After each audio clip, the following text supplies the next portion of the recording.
Kenan Çaplık, Doğru Haber. Doğru hatiye Suriye'yi. Rejima Siyonist vekka kuşke har her roje erişe belde ovalata kedine İslami dike. Lece kudıkhe paşette disale dike. Jiber kutu bersi bu cevap rejima Siyonist'e nahat dayin doğradın zedetir hardı ve o eriştike. Jiber ku hemu ev vahşetavi le cemvi vekka kardımine van eriş ukat yamin xo vekka strateji ve yore bazeki domine. Vekka kuşke har zedetir de be erişkar. Sel veri bi destê İngilîzan weka rêxistinek terorê li ser axên Filîstînê ev îşgal kirên Siyonîst hatin biçîkirin. Ji wê rojê heta niha ji sedî nod axên Filîstînê îşgal kirine. Ên mane jî bê îstîsna her roj bomberdoman dike ku ji bo Mislimanan êdî nabe ku însan lê bijin. Hemû ev tiştan bi destê İngilîza kelxwar hatin kirin. Şebekeya terorya ku bi destê İngilîzan hata avakirin, paşê bi desteka bêsînora Amerîkaya şeytanê mezin dewam kir.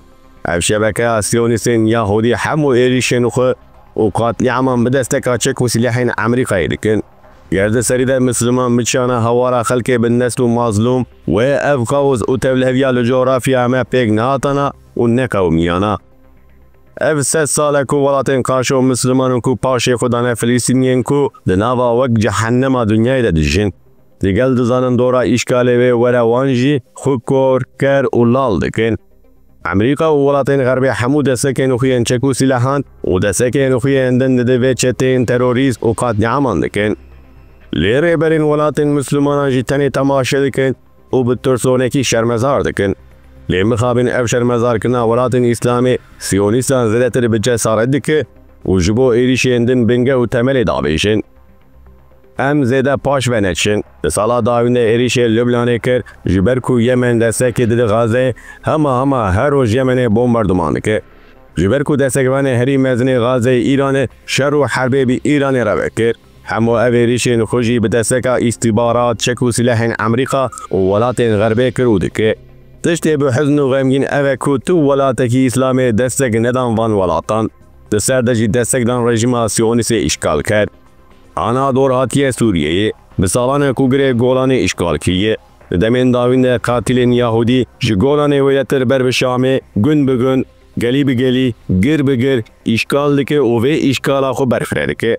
Ji ber ku ji rengê şermezarkirinê tiştek tune ye, gundan dişewitîne û ehlê Misliman jî qetil dike û bi vê awayî îşgala xwe berfireh dike. Heta ku Sûriyeyê weka Ürdünê jê re îtaat neke wê ev êrîşan bênaber bidome. Siyonîstên qatil heta na hemû qabiliyetên eskeriyên Sûriyeyê bi rêk û pêk bi bomberdomankirinê îmha kir.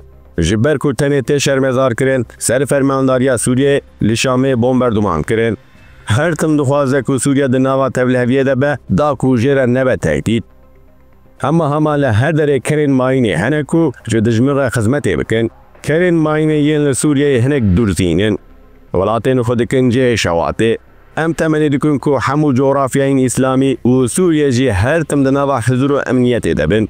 Dibe Sûriye jî sekin û helwestek İslamî nîşanê rejima Siyonîst û Amerîkayê bidin û divê warê de stratejî û rê û rêbazan pêş ve bibe.